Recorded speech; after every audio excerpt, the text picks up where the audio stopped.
When I got the news on April 23rd, earlier this year, that a flare had been detected by SWIFT, and it was coming from a nearby flare star called DG CVn, I was initially very surprised.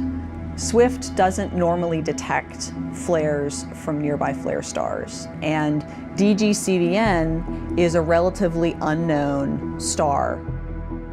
There are a few things we know about DG CVn. It is an M-class star, also called a red dwarf, and is located only about 60 light-years away. It's a dim little red star. It has a luminosity that's about 1,000th the luminosity of the sun. It has a mass that's about 1/3 the mass of the sun, and a radius that's about 1/3 the radius of the sun. The largest solar flare ever recorded happened on November 4th, 2003.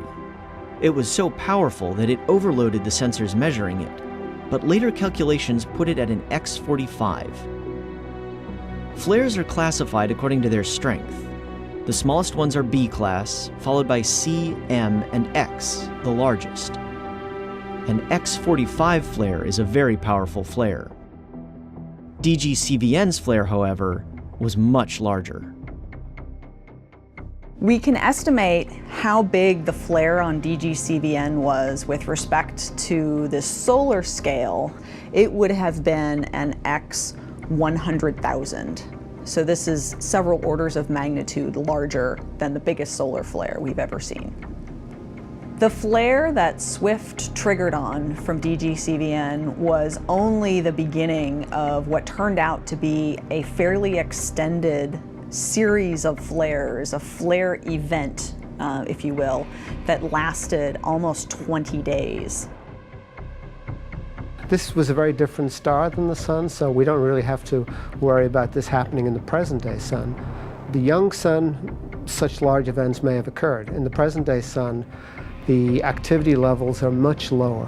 And the fundamental reason that DG CVn is more active in the sun is it's a very young star, 30 million years. It's rapidly rotating. Young stars are born that way. And rapid rotation is one of the key ingredients which powers activity. The faster the rotation, the greater the activity. While not a threat to us, the massive flares of red dwarf stars can help us better understand the flares produced by our own sun.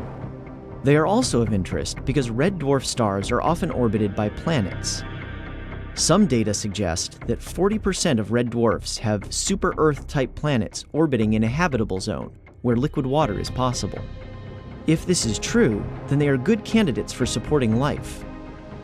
However, the habitable zone around a cool, dim star like DG CVn is much closer to the star than the Earth is to the sun. When planets are closer to their star, they're more susceptible to anything the star does. For instance, if the star flares, the planet is much closer to the star and it can be hit by the radiation or the particles that get ejected from the star when this flare process happens.